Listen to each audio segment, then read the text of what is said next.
السلام علیکم ورحمۃ اللہ وبرکاتہ۔ میرے دوستو، میں آپ کو کچھ اذان کے متعلق باتیں بتانے والا ہوں جن کو جاننا ہم سب کے لیے ضروری ہے۔ بہت سارے لوگ اذان کے وقت میں بھی دنیا کی باتیں کرتے ہیں اور وہ اذان کی قدر نہیں کرتے، اذان کی اہمیت کو نہیں جانتے۔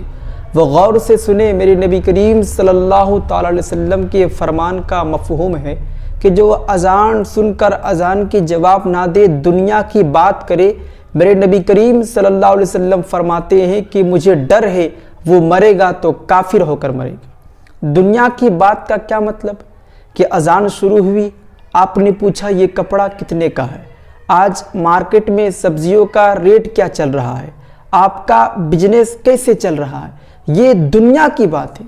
آپ نے اذان سن کر اذان کا جواب نہیں دیا، آپ دنیا کی بات میں لگے، آپ مارکیٹ کا حال معلوم کر رہے ہیں، آپ سبزیوں کا ریٹ پوچھ رہے ہیں، آپ یہ معلوم کر رہے ہیں کہ بزنس کیسا چل رہا ہے۔ یہ تو آپ سب کو جاننا اور پوچھنا ضروری ہے، لیکن اذان کے وقت یہ سب باتیں کرنا ضروری نہیں ہے۔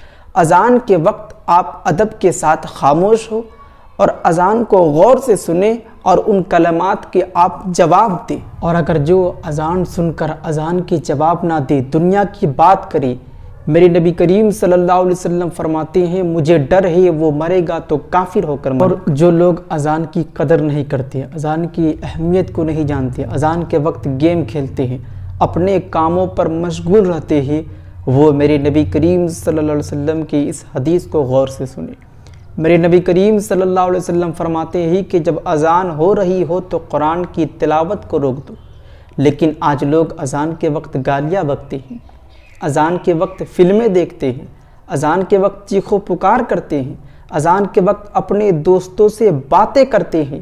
میرے پیارے دوستوں، جب اذان ہو رہی ہو اور آپ دوستوں کے ساتھ ہو تو بات چیت بند کر دیں، کچھ دیر کے لیے آپ اپنے کاموں کو چھوڑ دیں، کچھ دیر کے لیے اذان کو غور سے سنیں اور ان کلمات کو آپ دہرائیں۔ کتنا وقت لگے گا؟ 5 منٹ، 2 منٹ، ادب کے ساتھ خاموشی سے اذان کو سنیں اور جوابات دیں۔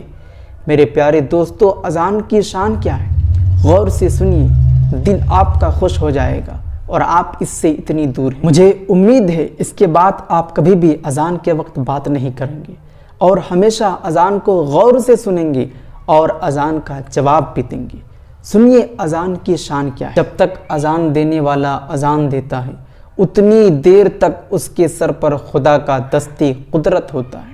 اب ذرا سوچئے، اگر کسی پیر صاحب نے اپنے ہاتھ کو آپ کے سر پر رکھا، آپ کتنا خوش ہوتے ہیں کہ میرے پیر کا ہاتھ میرے سر پر، میرے ابو کا ہاتھ میرے سر پر، میرے امی کا ہاتھ میرے سر پر، آپ کتنا خوش ہوتے ہیں۔ اور پھر جس کے سر پر خدا کا دست قدرت ہو، پھر وہ کتنا شان والا، پھر وہ کتنا خوش نصیب ہے۔ جب تک مسلمان اذان کی تعظیم کرتا رہا، اذان کو سن کر اذان کا جواب دے کر دست قدرت اپنے سر پر رکھواتا رہا، وہ تو خدا ہی جانے کہ وہ دست قدرت کیسے رکھتا ہے، اس کی شان کیا ہے رکھنے کی، یہ تو اللہ ہی جانے۔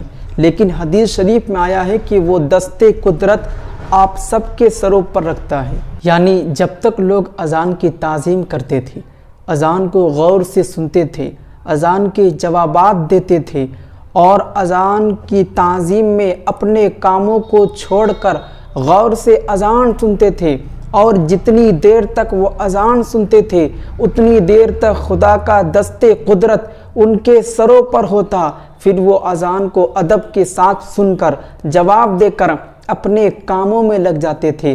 پھر وہ ہمیشہ کے لیے بلاؤں سے، مصیبتوں سے، بڑی بڑی آفتوں سے، جادو ٹونا، بری نظروں سے ہمیشہ کے لیے محفوظ ہو جاتے اور خوشحال زندگی گزارتے۔ ان کے سروں پر خدا کا دست قدرت ہوتا ہے، اور جس کے سر پر خدا کا دست قدرت ہو، پھر وہ کبھی پریشان نہیں رہتا بلکہ ہمیشہ خوشحال زندگی گزارتا ہے۔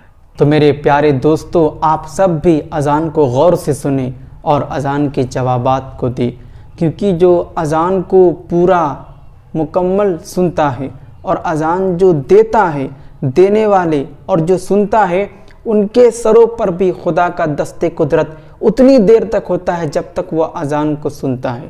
اور اذان کو مکمل کرنے والا، اذان کو مکمل سننے والا، اور جب ان کے سروں پر خدا کا دست قدرت ہوتا ہے تو وہ قدرت کہتی ہے مجھے میری عزت کی قسم تمہیں مجھ سے جو مانگنا ہے مانگو، میں تمہیں سب عطا کروں گا۔